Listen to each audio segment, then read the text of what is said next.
Tere tulemast kuulama uut Delta Kutse episoodi. Minu nimi on doktor Karl-Oliver Tomson ja mul on täna eriliselt hea meel, kuna on kätte jõudnud suvi ja siis meil oli mõte teha üks täiesti uus seeria. Ehk siis Delta Kutse lendab mööda laia maailma ja me käime siis nende 3 kuu jooksul erinevates kohtades ja paikades üle maailma. Ja täna me maandume sellises riigis nagu Ghana. Ghana on siis riik Lääne-Aafrikas ja seal elab üle 100 erineva etnilise grupi, kes räägivad vähemalt 70 erinevat keelt ning kumardavad palju erinevaid jumalaid. Ja Ghanas tuleb meile rääkima Kertu Siffer, kes on siis eriala tõde ja Eestis on töötanud nii Tallinna lastehaiglas kui ka Tallinna kiirabis, aga nüüd viimased 8 kuud veetis ta vabatahtlikuna Ghana kohalikus haiglas ja täpsemalt siis Lõuna-Ghanas. Nii et mul on suur rõõm täita oma võib-olla niisugune lapsepõlve unistus ja kokku viia siis meditsiin ja reisisaated. Nii et ma nüüd lõpuks ometi saan teha oma väikse reisisaate. Ja mul on suur rõõm siis Kertut siin stuudios tervitada ja mul on väga hea meel sind Eestis uuesti näha ja et sa oled ka siia stuudiosse jõudnud. Tere! Aitäh, et kutsusid mind. Kertu, nüüd sa oled vaevad nädalad Eestis olnud. Nädal, jah. Kuidas esimesed emotsioonid tagasi Eestis? Väga harjumatu selles suhtes, et kõik on ikkagi nii erinev ja paar päeva, kui ma juba Eestis olin, siis see kogemus tundus juba selline, et seda nagu justkui ei olnudki, et see oli lihtsalt siuke pikk unenägu, mis kestis mingit aega ja siis nüüd sa oled oma selles koduses keskkonnas tagasi, kõik on täpselt sama, kõik samamoodi jookseb edasi, inimesed on samad, teevad sama tööd. Et selles suhtes ma arvan, et algused, esimesed päevad olid ikkagi nagu keeruline ja väga palju ka sellist nagu olme erinevusi, et see, et kraanist saab vett juua ja duši all saad käia ja poes saad sööki osta ja nii edasi, et selles suhtes ja kõik need asjad, mida me mõnes mõttes siin Eestis võtame nagu nii iseenesest mõistetavana ja nii tavalisena. Ja mul on ka seetõttu nii hea meel, et sa siin stuudios oled ja et sa selle kogemuse said, kuna ma tunnen, et nii palju tegelikult tervishoiutöötajaid ja ka muid inimesi muudes valdkondadest tahavad sellist, tahavad siis kogemust, tahavad käia, tahavad aidata, tahavad näha, tahavad kogeda. Et mul on hea meel, et sa kohe olid nõus tulema ja siis proovime natukene seda sürreaalset unenägu siis selle 1 tunni jooksul niimoodi lahti arutada. Aga võib-olla kui võtta üldse algusest, et mida sa Ghana kohta üldse enne teadsid? Kuidas see Ghana tuli ja miks just Ghana? Selles suhtes, et mul oli valikus 3 riiki.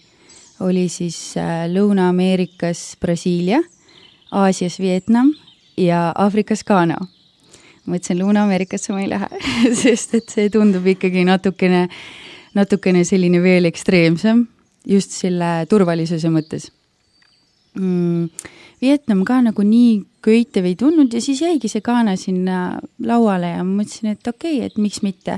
Ja kui ma hakkasin rohkem uurima ka selle riigi kohta, siis väga palju oli kirjutatud ka sellest, et tegelikult esimese Aafrika riigina seda külastada on päris hea, et seal on võrreldes mõne teise Aafrika riigiga see on ikkagi rohkem arenenud, inimesed on väga sõbralikud, avatud ja pluss seal ei ole mingisuguseid aktiivseid rahutusi või konflikte või mis iganes, et selles suhtes see tundus hea valik tollel hetkel. Mul on tunne, et selle vastuse põhjal võib-olla paari aasta pärast saab sind uuesti stuudiosse kutsuda, kus juba räägid Brasiiliast või räägid Vietnamist. Või neid mõtteid praegu hetkel ei ole. Ja praegu veel ei ole, aga eks selles suhtes näeb, mis elu toob.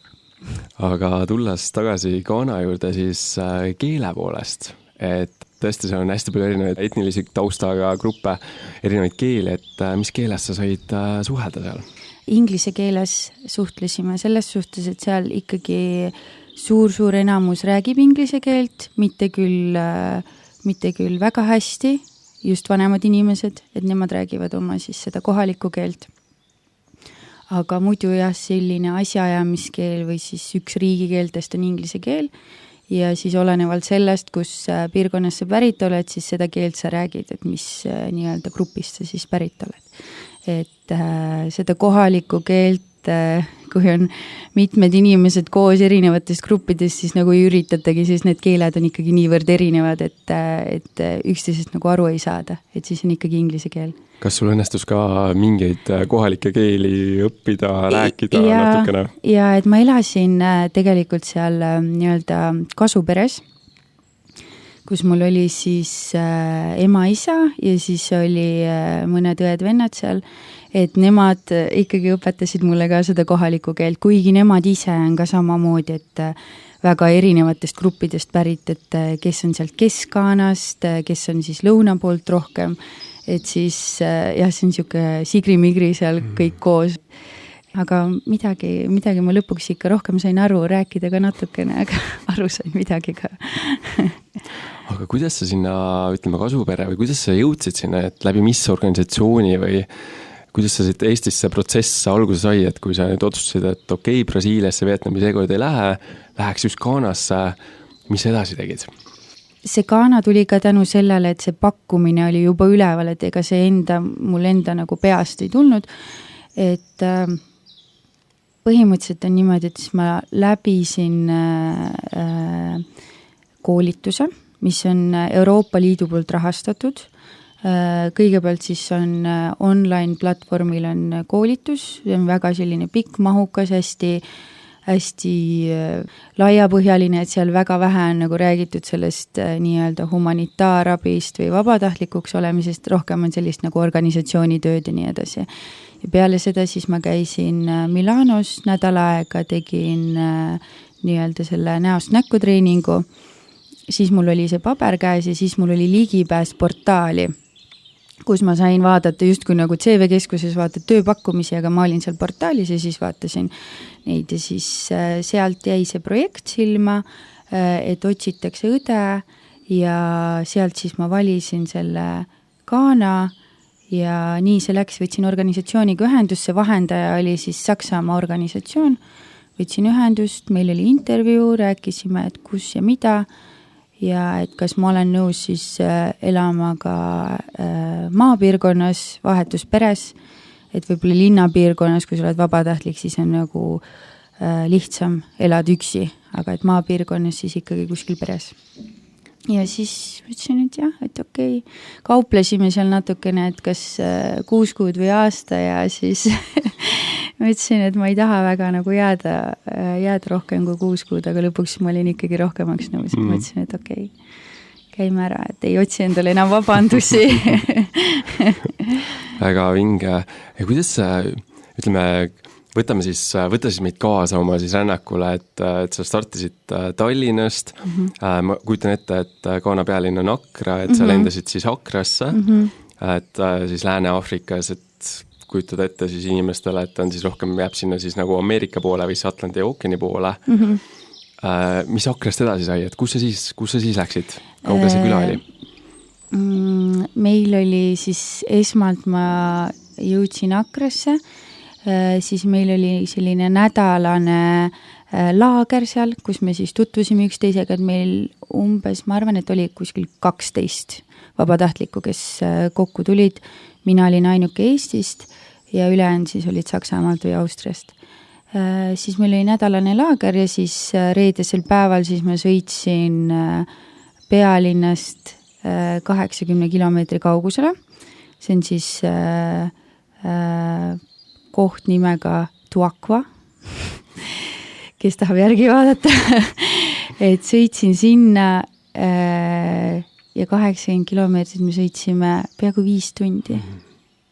Ja, see oli šokk, nagu selles suhtes, et pimedaks läks, auto lagunes ära, teed olid väga-väga halvad on ja selles suhtes ja ma ikka hoidsin selles suhtes tagaistmel, hoidsin nuttu kinni, et jah. Aga see oli täiesti läbi džunglist, et Ghana on eks ekvaatori piiril, et milline see loodus seal ümberringi või loodus on selles suhtes hästi roheline ja selle lõuna rannikul on ikkagi see teede olud on nagu paremad, kui me võrdleme näiteks kuskile, liigume Ghana keskele näiteks. Et teed on paremad, aga kui sa lähed sinna juba rohkem sellisesse maapiirkonda, siis jah, see on ikkagi täiesti need augud on ikka väga-väga suured seal teede peal ja jah, see on selles suhtes, et seal mingid liiklusmärke või neid teemärgiseid. Ja teemärgiseid mitte midagi seal ei ole, et selles suhtes, et nii kuidas läheb, nii läheb, jah.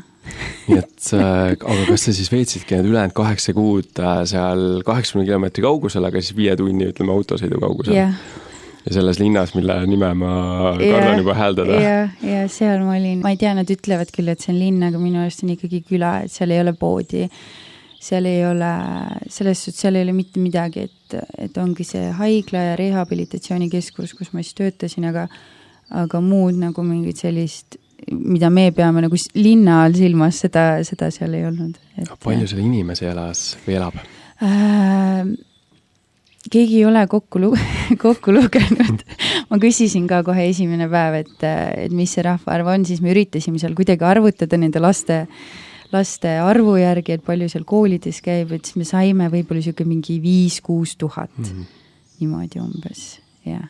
Et see, et Eesti mõttes see on palju, aga Ghana mõttes ei ole mitte midagi tegelikult, et see on ikkagi nagu küla. Et ei kujutaks ette, et 5-6 tuhat inimest, aga pood ei ole üks suur haigla.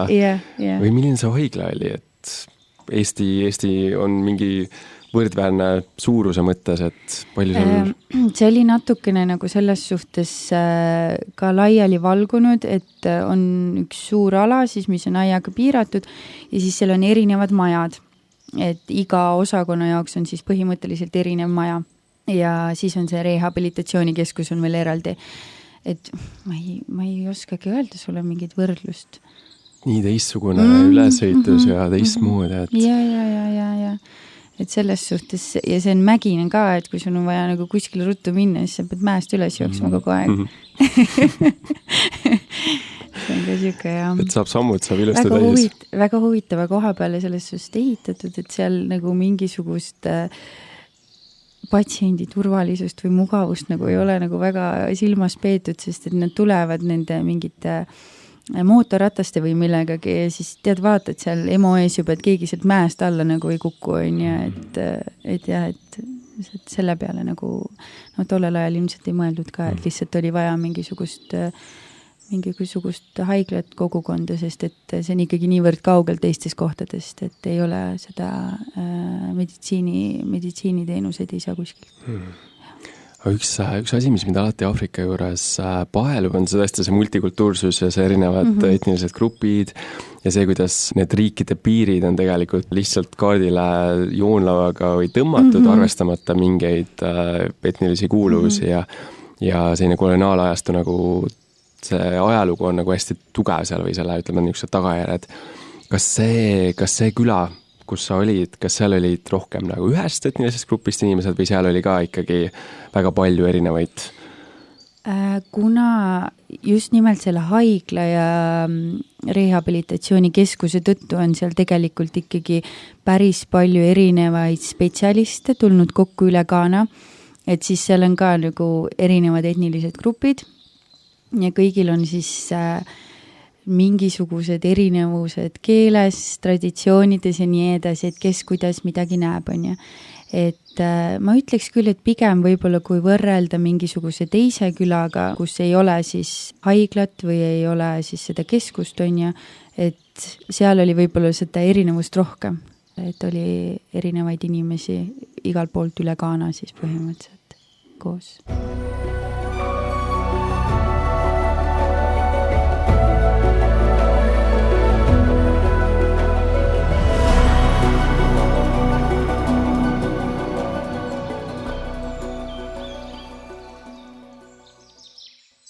Aga kui tulles nüüd kasupere juurde, et sul võib-olla tõesti oli selles mõttes nagu eriline niuke kultuuriline kogemus, et sa võid tõesti olla siis nende inimestega koos, et kes su kasupere oli? Mul selle kasupere siis isa, tema on rehabilitatsioonikeskuse juhataja või juht siis ja siis nemad siis elavad, seal on selle nii-öelda kompleksi kõrval on maja, siis kus nad elavad. et iga kord, kui juht vahetub, siis vahetub ka see pere sealt siis nii-öelda, et kolivad need eelmised välja, tulevad uued sinna sisse, et see ongi siis see kompleksile kuuluv maja. Ja tema juures ma elasin jah, kogu selle aja, et selles suhtes oli väga, väga mõnus ja turvaline, et oli keegi, keda said kohe nii-öelda esimesest hetkest usaldada, oma muresid kurta, oma rõõme jagada ja nii edasi, et ma arvan, et kui ei oleks olnud sellist toetust nende poolt seal, siis oleks see kogemus minu jaoks ikka väga-väga palju raskem olnud.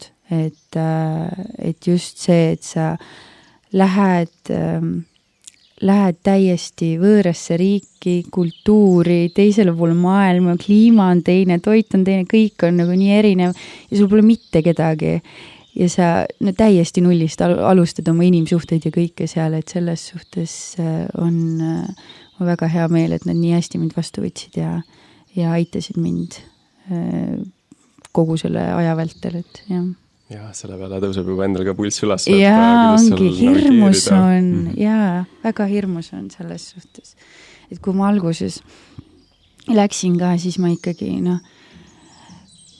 selles suhtes, et ma ikkagi helistasin sõpradele ja emale ja helistasin iga päev. Et ikka ei taha olla ja bla bla bla ja nii hirmus on ja nii ebamugav on ja kuidas ma siis siin olen ja midagi aru ei saa ja kõik on nii teissugune, absoluutselt kõik asjad, millega sa oled harjunud, võetakse sul põhimõtteliselt käest ära ja siis visatakse sind sinna Kaana külasse on ju põhimõtteliselt, et ja siis ma mõtlesin mingi hetk, et mida ma vingun nagu, et ise ma tahtsin siia tulla, ise ma peaaegu 2 aastat siin punnitasin igat pidi, et saaks tulla on ja hullult ootasin ja nii edasi, nüüd ma olen siin ja nagu virisen selle üle, et mul on elus siuke võimalus antud, et üldse tulla. Ja siis mõtlesin, et kui ma edasi vingun, siis lähed lihtsalt koju ja ongi kõik, aga et kui sa tahad siin olla, siis ära vingu ja lihtsalt ole ja nagu võta sellest kogemusest viimast ja kui ma ei tea, peale 3 kuud tunnengi, et üldse ei taha enam või üldse ei harjugi ära, siis okei, et tule ära, aga ma endaga tegin niisuguse diili mõnes mõttes, et jah, et ära siin oled see ennast, kui halb elu on, et selles suhtes, et see on ju tegelikult eluvõimalus ja selles suhtes see kogemus nagu väga-väga palju annab mulle ka inimesena juurde. Mis need kõige raskemad asjad olid, millega alguses just siis see harjumine kõige rohkem aega võttis? Ma arvan, et mis mulle nagu tegelikult terve selle aja see on natukene probleeme valmistas, on see tähelepanu, mida sa saad seal. Ja just eriti maapiirkonnas on see, et kui sa ikkagi oled teist värvi, siis sa saad päris palju tähelepanu ja sellist nagu ebameeldivat tähelepanu ka mõnes mõttes, et inimesed on ikkagi maapiirkondades eriti arvamusel, et valge inimene on rikas inimene, nendega tuleb suhteid luua, sest et siis saab hea elu peale ja mis iganes on ju, et selles suhtes, et kui sa oled juba seal suuremates linnades või ma ei tea, pealinnas või kuskil mis iganes, et siis tegelikult see suhtumine on nagu teine, aga et maapiirkondades lihtsalt on see, et inimesed nagu väga palju panevad sind tähele ja tihtipeale see ei ole nagu see, et lihtsalt, et oi, tere ja kuidas sul läheb, on ju, seda ka muidugi, aga siis kuidagi, et sul ei lasta nagu olla, et sa oled kogu aeg nagu kellegi silma all, vaata, et sa ei saa olla justkui nagu normaalne ühiskonnaliige, on ju, et nagu Eestis kõnnid tänava peal ringi, vaid seal on kogu aeg nagu sa oled kuskil keskpunktis ja see nagu minu jaoks oli lõpuni välja, ma arvan, selline, et ei harjunudki ära tegelikult. Ja. Natuke niisugune kuulsa inimese pahupool. Ja nüüd ma sain aru, et ma ei taha elu sees kuulsus olla, et selles suhtes. et nüüd Eestis olles on nagu mõnus tänaval käia niimoodi. Nii mõnus on ja selles suhtes, et jah, et mõni päev nagu viitsisid nendega rohkem mängida seal kaasa, aga kui endal nagu energiat ei ole enda tassinud, siis ei taha nagu neile ka midagi anda. aga kuidas su tavaline hommik välja nägi, et sa oled seal Kasuperes, ma saan, et see on haiglale suht lähedal, aga kui sa kirjeldaksid oma tavalist tööpäeva näiteks Ghanas, kuidas see algas, kuidas see edasi kulges? Minu tööpäevad olid siis hommiku 7 kuni siis päeval kella 2-3 vahepeal.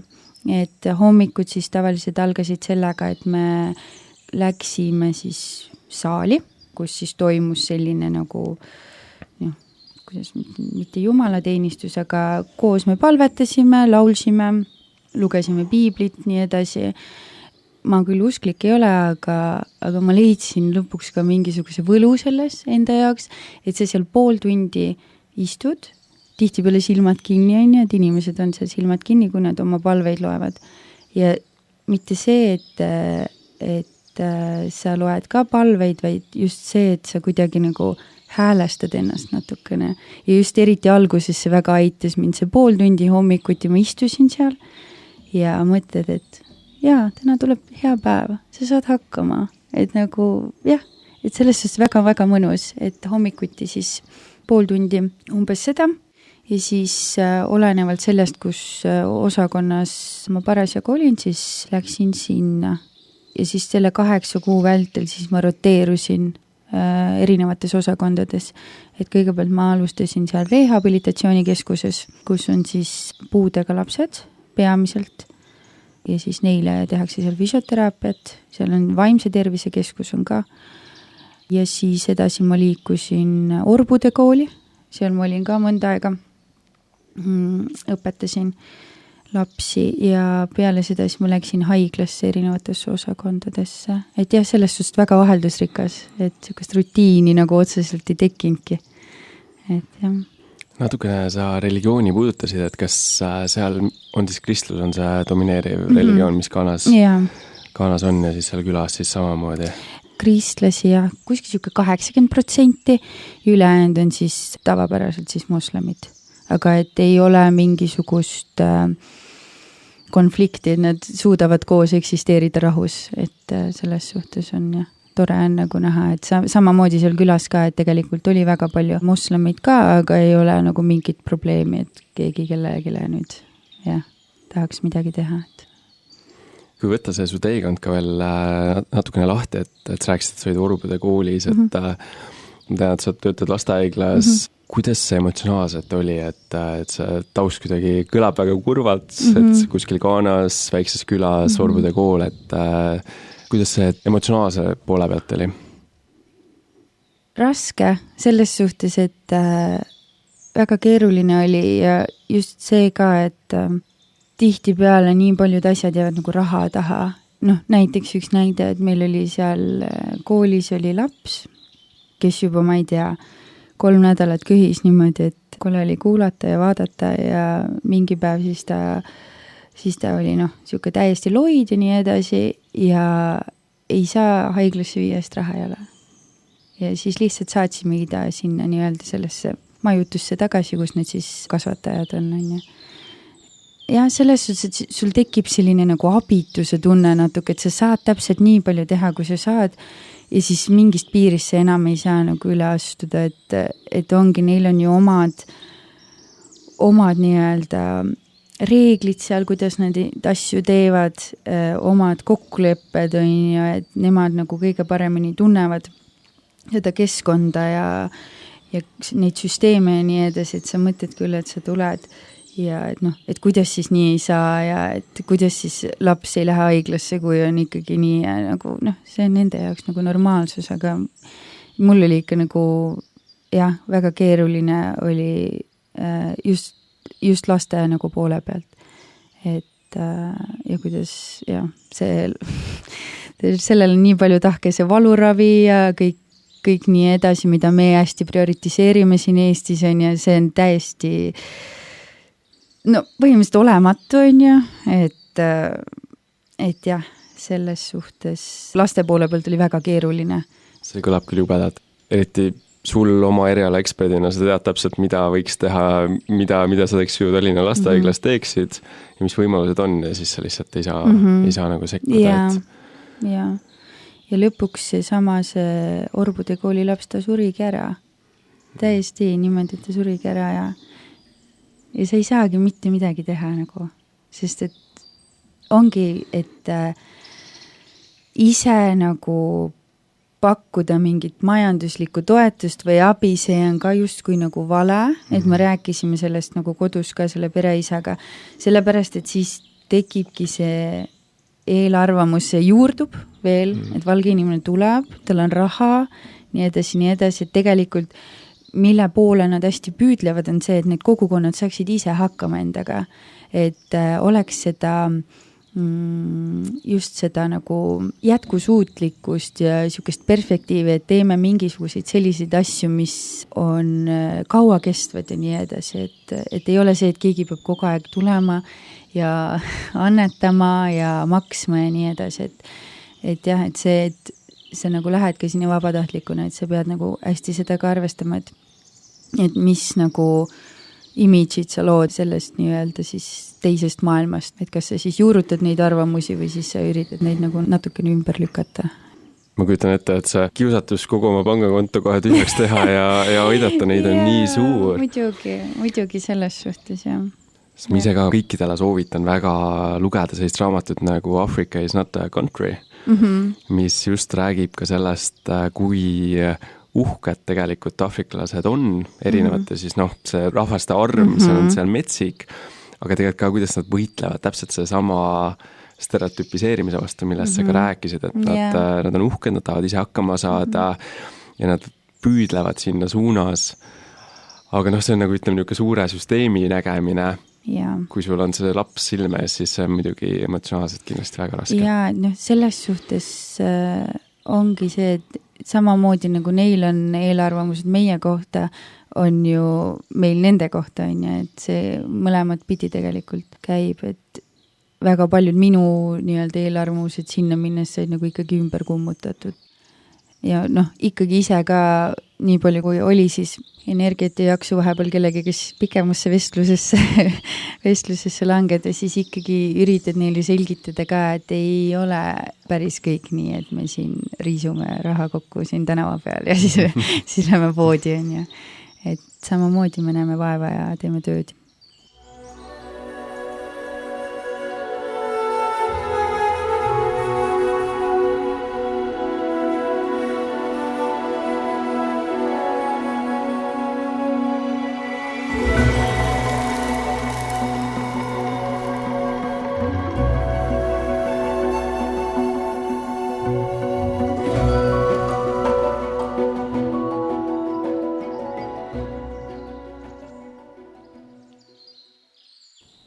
Sa natukene juba kirjeldasid haiglat, aga nüüd, kui sa jõudsid siis sinna haigla keskkonda, milline see oli? Šokeeriv selles suhtes, et kõik on ikkagi täiesti teistmoodi, et alustades sellest, et kuidas neil on ja antiseptika reeglid või et neid ei olegi väga, ja teiseks nagu see ka, et kuidas see süsteem üldse toimib, et hästi palju toetutakse lähedastele ja kui on siis lapsed, siis lapsevanematele. Et kui oletame, et laps on haige, arst kirjutab mingisuguse ravimi välja, see võib siis olla ka veenikaudne ravim, siis vanem võtab selle paberi ja siis läheb, ronib sinna mäe otsa apteeki ja siis toob lapsele selle ravimi sealt mäe otsast. Siis tuleb tagasi, siis vanem või siis et ongi, kui sugulased on täiskasvanutel, et siis nemad toovad neile süüa. Nemad siis kõik see hoolduse pool, see on nende teha. Selles suhtes, et see õde või siis arst tulebki tegema rohtu, mis on juba siis neile toodud. Tuleb võib-olla lihtsalt vaatama patsienti ja nii edasi mingisuguseid näitajaid võtma, aga see on nagu ka kõik, et see ülejäänud pool nagu, et kuidas see ta seal voodis on ja kuidas ta söödud saab ja kuidas ta vetsu saab ja nii edasi, et see on kõik nagu lähedaste teha. Aga see on tingitud siis inimeste nappusest, tervishoiutöötajate nappusest? Tegelikult ei ole inimesi, ei ole seal vähe, sest et seal suur probleem Ghanas on ju see, et tööd ei ole, noortel ei ole tööd. Tulevad ülikoolist ja ei leiagi tööd, sellepärast et lihtsalt ei ole töökohti ja miks nagu väga paljud lähevad ka meditsiini õppima seal, on see, et see on selline kindlam variant tööd saada. Et isegi kui ei ole huvi selle vastu, siis ikkagi minnakse õppima, et siis vähemalt saab mingisuguse töökoha. Aga ma arvan, et see on, mulle tundub, et see on natukene seotud, see on mu enda järeldus, see ei ole selles suhtes, see ei ole mingi selline asi, mis on teaduslikult tõestatud, aga mulle natukene tundub, et see on seotud ka see, et nad tihti peale paigutavad ennast veidi ülespoole sellest patsiendist.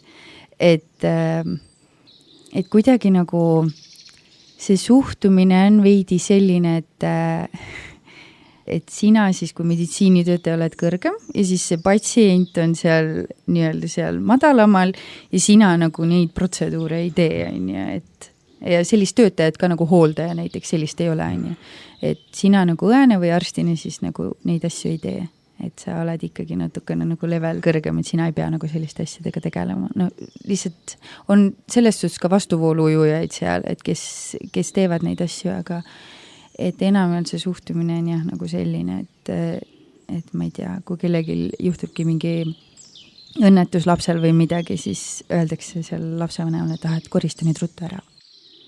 Mis on nagu huvitav, sest ühelt poolt me Eestis liigume ka nagu hästi palju perekeskse meditsiini poole ja mõnes mõttes see kirjeldus on võib-olla nagu siis liiga kaugele viidud või siis et aga liigub ka sinna suunas, et see on alati see tasakaalu leidmine, et kas sealt haigla kogemusest või üldse sealt 8 kuu kogemuselt, ma kujutan, nagu sa ka mainisid, et ressursse on ikkagi neil vähem, kas mingisugust niisugust leidlikkust, mida nad on niisuguses oma keskkonnas välja mõelnud, on ka midagi, mida saaks Eestisse tuua? Midagi, mida Eestis saaks rakendada?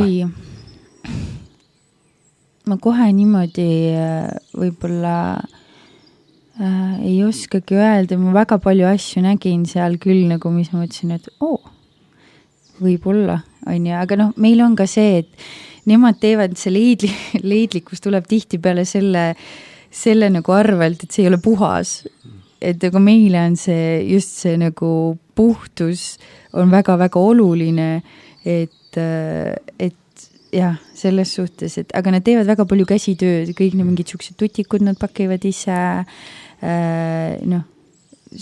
nagu siukseid väikseid asju, mingid komplektikesed, kõik õed ise pakivad, on ja, et jah, ja väga palju on taaskasutust seal, ikkagi maskid ja hapnikumaskid on taaskasutus ja mida meil ei näe niimoodi, et selles suhtes, et sa lihtsalt võtad selle ühe patsiendi pealt ära ja lähed teise juurde ja paned selle, et jah, et oli niisugune harjumatu periood alguses, ma kujutan ette.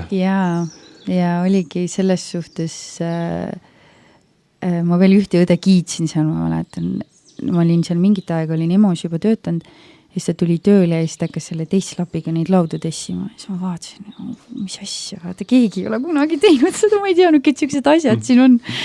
Ja siis ma ütlesin ka talle, issand, sa oled nii tubli, ta vaatas mind, kas ma ütlesin, mitte keegi nagu, ei ole siin sellised asjad teinud, kui ma esimene päev midagi üritasin nagu kokku siin pannes, nad olid mingi, las olla, vaata, et ära hakka. Et selles suhtes jah. Et, aga nad on, mis ma nagu tahan öelda, on see, et nad on väga püüdlikud ja mis see eelarvamus, mis mul võib-olla ka oli, et äkki see nagu haridus ei ole võib-olla nii hea või midagi sellist, aga tegelikult asi ei ole selles hariduses, et see asi on pigem nagu selles, et neil lihtsalt ei ole vahendeid, et neid patsiente siis ravida nagu kvaliteetselt ja patsientidel ei ole siis finantsi, et seda raviga saada, et asi ei ole selles, et nad, ma ei tea, rumalad oleksid või midagi, seda ei ole, et enamalt nad on ikkagi targad ja teadlikud. Et proovivad siis niisuguses väheste ressurssidega olukorras võimalikult palju aidata. Ma arvan ka, et sa vaata kohaned, et sa tuled sealt koolist, sul on kõik need antiseptikad ette loetud ja pähe õpitud ja siis sa tuled sinna ja sa näed seda päris elu seal maahaiglas ja sa ise ka nagu töötajana kohaned seal ja siis lõpuks, kui keegi tulebki, on jumala šokis, sa oled mingi, nii ongi, et ma lõpuks olin ka natukene niimoodi, et nojah, et nii siis nagu teimegi siin, et ei ole kindaid raisata ja Kertu, sul oli ka väga lahe Instagrami kanal, kus sa siis jagasid oma kõiki neid kogemusi ja mis sa siis seal nägid. Ja ma mäletan ühte väga selgelt, et kus sa alguses jagasid, et kus tehti ettekanne sel teemal, et kuidas kohaneda. See vist oli suht kohe alguses oli see ettekanne, et ma mäletan seda graafikut, kus oli niimoodi, et alguses on hästi sul koduigatsus ja siis mingil hetkel see laabub ja mingil hetkel sa harjud ära. Et millal sul jõudis see moment kätte, kus sa seal Ghanas tundsid ennast, et koduselt see on minu koht?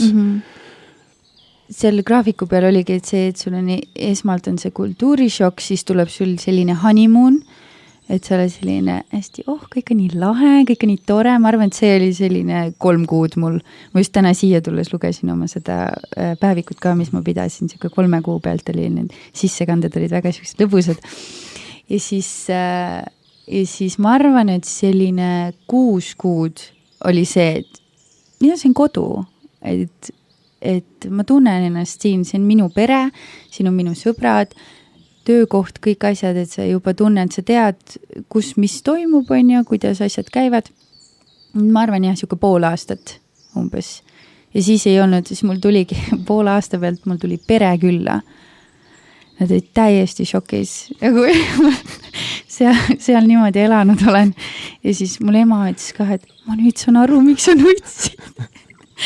et tema ei saanudki aru, et kui sa kirjeldad, et sa ei saagi võib-olla aru, et see on nii erinev. Mitte et see, et see oleks halb, aga lihtsalt see, et sa oled millegi nii teistsugusega harjunud. Siis ma mõtlesin ka, et tegelikult Eestis oli ka hoopis teistmoodi, aga nagu ei harjud ära, endal ei tulegi enam nagu pähe, et ma ei tea, dušš oli näiteks, on ju, või et kraanivett said juua ja mingid siuksed asjad. Et selleks ajaks vaatasid küsima näoga emale, mis mõttes, see on ju tava. Jaa, see on tavaline, mis nagu on nii lahe oli nagu kõrvalt ka näha, et nemad siis elavad natukene seda sama asja läbi, mis mina, et oi, niimoodi siin, seal, et selles suhtes jah. Mis oli selle kogemuse juures parim? Mida sa võib-olla kõige eredamalt kaasa võtad, meeles hoiad? Ma arvan, et nii selles isiklikus kui ka siis töö mõttes on hästi see, mis ma neilt õppisin, on see, et alati saad hakkama. Näiteks võtame selle rehabilitatsioonikeskuse ja need puudega lapsed, kes on seal ravil, neil on siis tavaliselt on lisaks füüsilisele puudele on ka vaimne puue ja need emad on nii tugevad lihtsalt, et tavaliselt need isad on siis ära jooksnud nende laste juurest, kuna ikkagi see puue on tabu on ja, või need lapsi häbenetakse.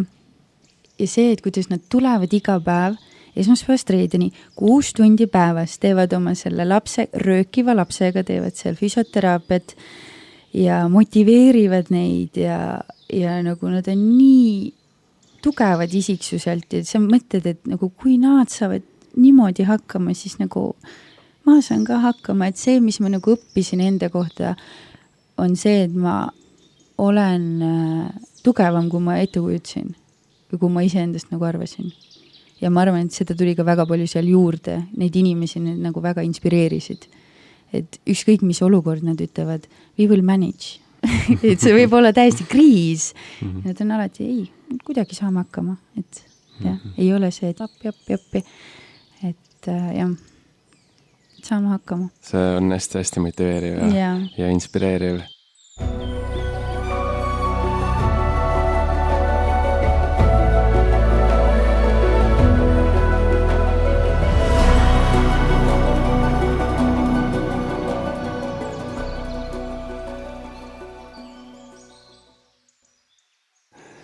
Kas sa jõudsid ka Ghanas ringi vaadata, ringi sõita, näha seda elu ka teises linnades, külades? Ja selles suhtes, et kui sa lähed, juba näiteks pealinna lähed, sa vahepeal isegi unustad ära, et sa oled Ghanas või et oled Aafrikas.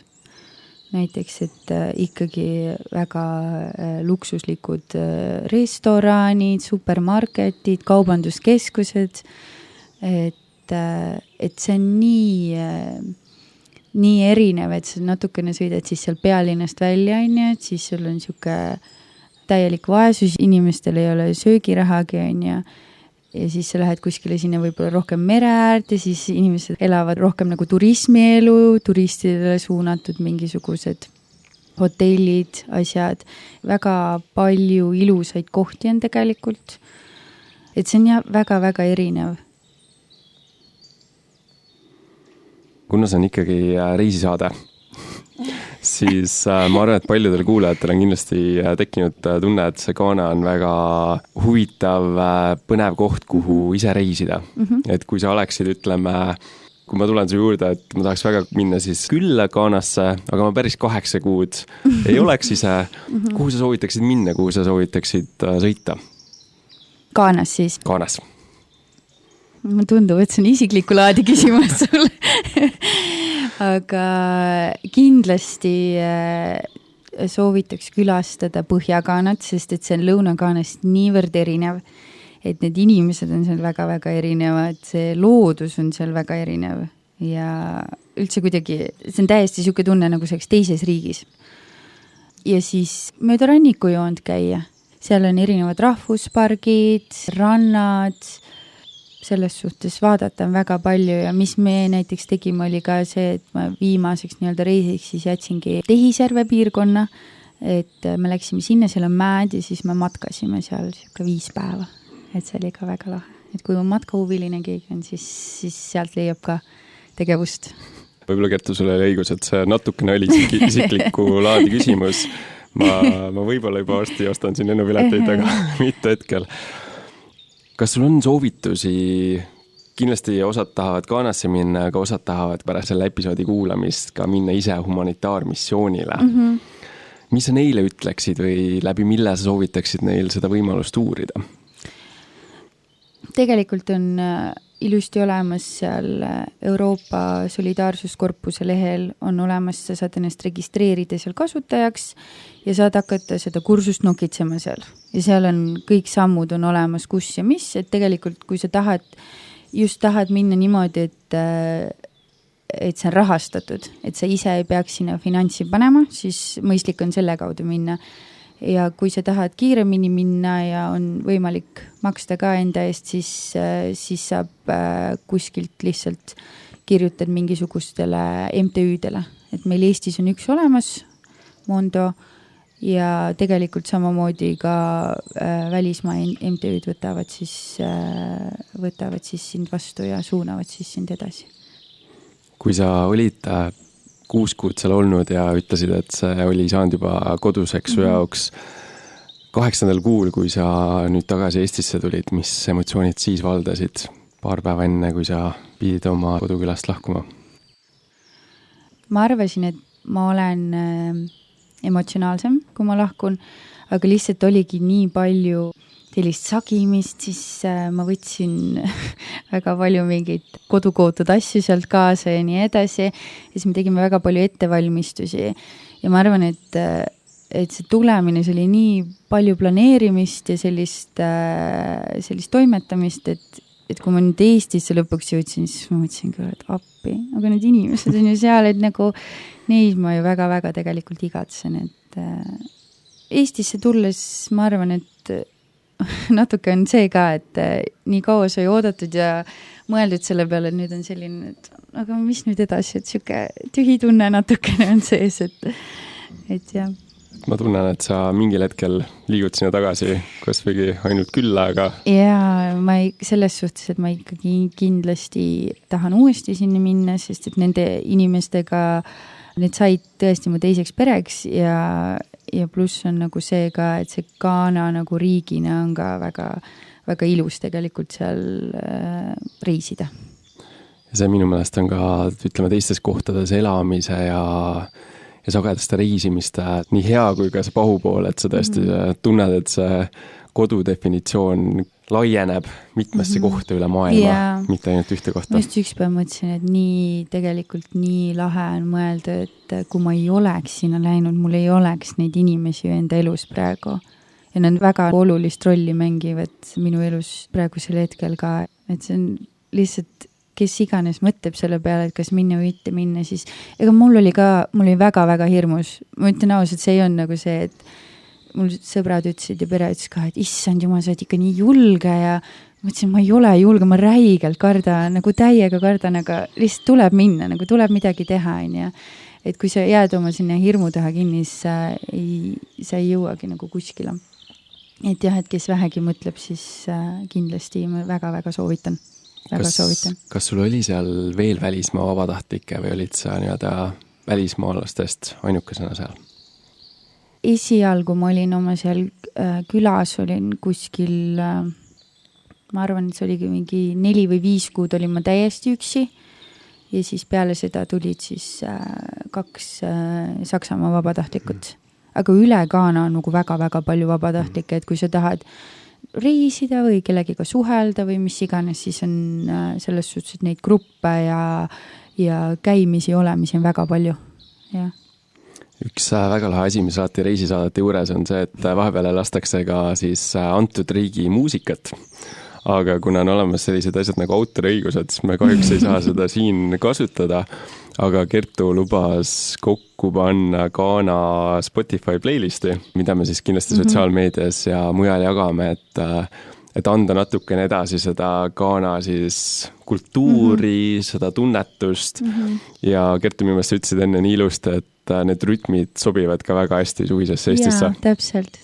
Need sellised mõnusad rütmid, mille järgi suvel siis kulgeda. Ja ma kuulsin, et sa mainisid juba, et sa kirjutasid ka päeviku, nii et mitte üldse sulle pinget peale panna siin, aga mul on tunne, et selle episoodi jooksul me ainult natukene saime seda põnevat seiklust sellest kuulda, sellest rohkem teada saada, et kui sa kunagi peaksid raamatu kirjutama, siis ma kindlasti loeksin seda väga suurima heameelega. Oi, no vaatame.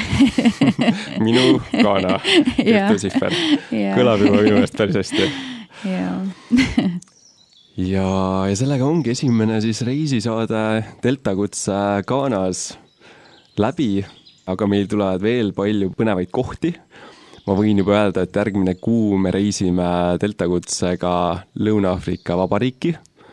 Nii et on kindlasti mida oodata ja tulge kindlasti ka uuesti meiega reisile. Ja suur aitäh, Kertu, sulle, et sa oma väga põnevat ja võimast kogemust ka meiega jagasid. Et seda kõik oli väga inspireeriv ja põnev kuulata. Aitäh, et sa kutsusid mind. Mul oli ka väga tore.